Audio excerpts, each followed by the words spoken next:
Welcome back to another video on depression in the area of energy and motivation. And remember, these videos will hopefully help you to decrease the behaviors that you don't really want and decrease maybe some of our depression and any of the other topics that we've discussed on the videos, and to increase our healthy behaviors, the ones that we do want, so that we can become the best version of ourselves in the end, to become who we want to become and get those long-term goals and small-term goals and accomplish them in our lives. And so with this video, we're going to focus on microtasks and the gentle ways to engage when you are feeling low and we can barely do life, right? We need to know that that's okay, and that there are little things we can do until we can do the normal things we do on a regular basis. So if you've been following along, you now understand what capacity is, how to track your energy, and why the motivation and energy do not always match up. So today we're going to talk about something really important when you're at your lowest. How can microtasks help you? So when depression flattens your energy and the goal isn't to push harder, it's to shift expectations. It's not about finishing the entire race. Sometimes it's just about tying your shoes in the end. So microtasks are tiny actions that help you stay connected to the life without overwhelming your system. So let's talk about how to use them in a gentle way as we move forward, even when everything else in our life may feel very heavy. So we're going to discuss why microtasks matter in the end. So when you're struggling with depression, even basic tasks can feel impossible to you.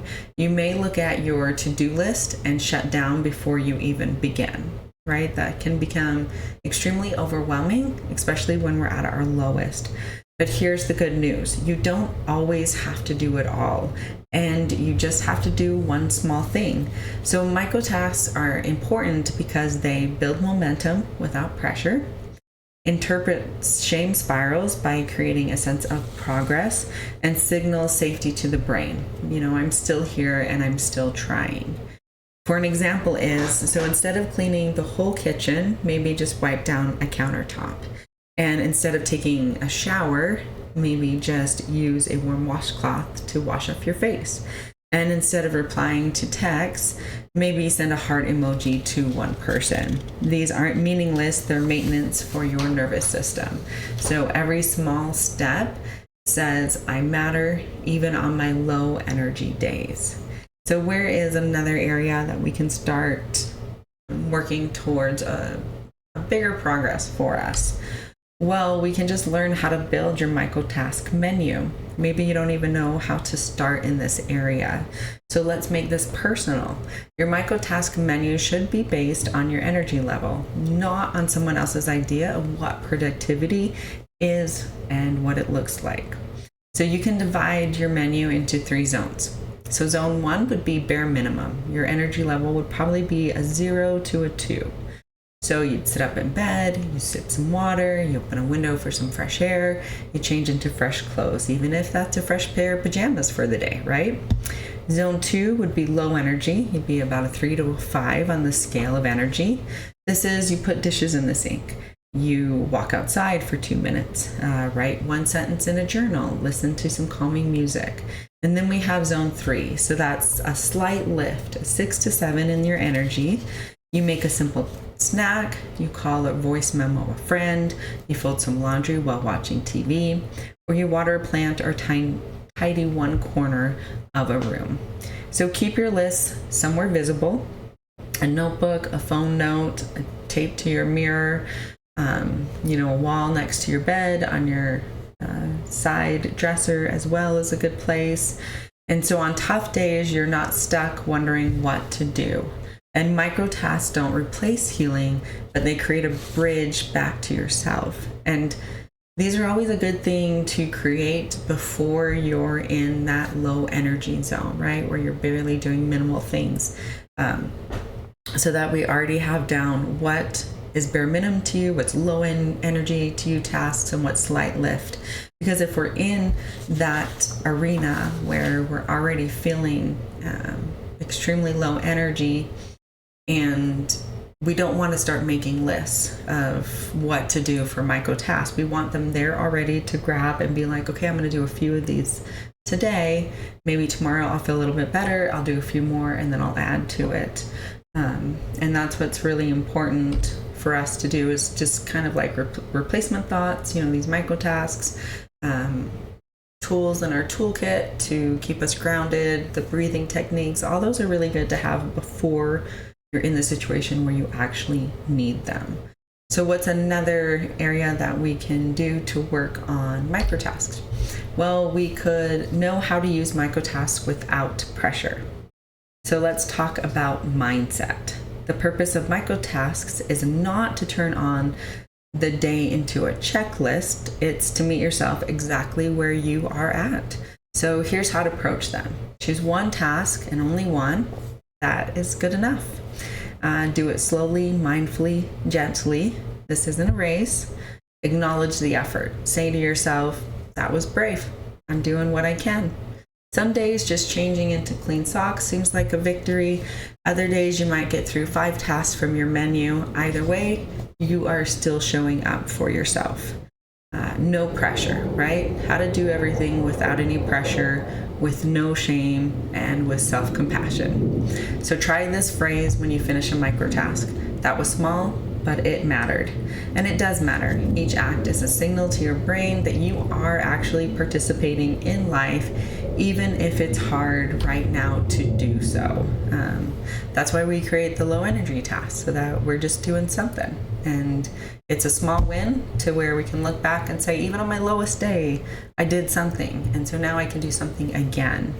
And that's what we need. We need the small wins in life. So to recap, micro tasks help you stay gently engaged when energy is low. They support your nervous system safely and reduce your shame.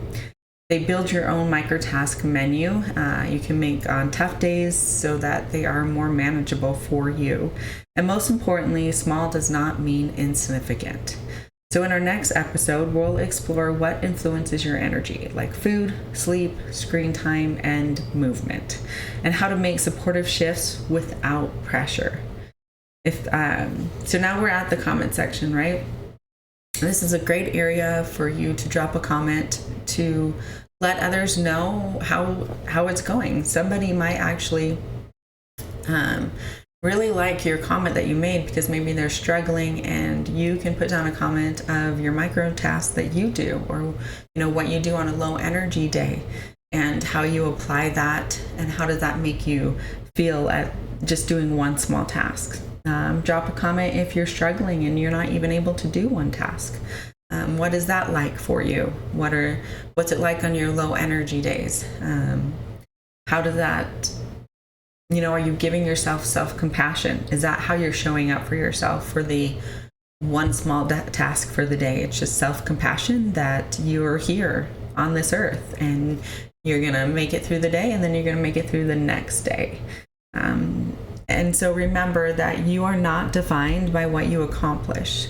You are defined by your presence, your effort, and your willingness to care for yourself with gentleness. And you're doing better than you probably think you are doing.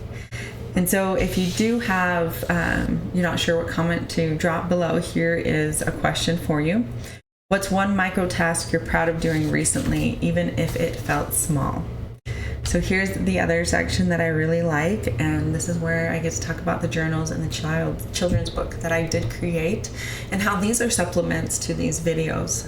They work kind of hand in hand together to really hopefully create the best version of yourself, to increase the healthy boundaries, but healthy lifestyle, healthy version of yourself, and decrease the things that you don't want in your life, whether that's honestly people, or maybe the lifestyle you're choosing right now, or maybe your reactions that you have. So in a world that moves too fast, what if you could create space to come home to yourself and help your children do the same? Start with your heart. So the self-love, self-discovery, and self-discipline journal is your guided path to clarity, purpose, and showing up for the life that you truly want. When anxiety rises, meet yourself with compassion. The Anchored in Kindness journal helps calm your nervous system, understand your patterns, and find peace one breath and one page at a time. And for the little hearts that you love the most, meet Luna and Braven the Lion, a magical story that helps children find their courage, listen to their hearts, and trust their own glowing spark. A story of bravery, self-trust, and emotional wisdom. And there's also worksheets at the back to help them discover those things in their own lives that will help them reach where they need to go in the future. And be on the lookout for more journals and more children's books to come. If you like this video, if it helped at all, like, subscribe, and share it.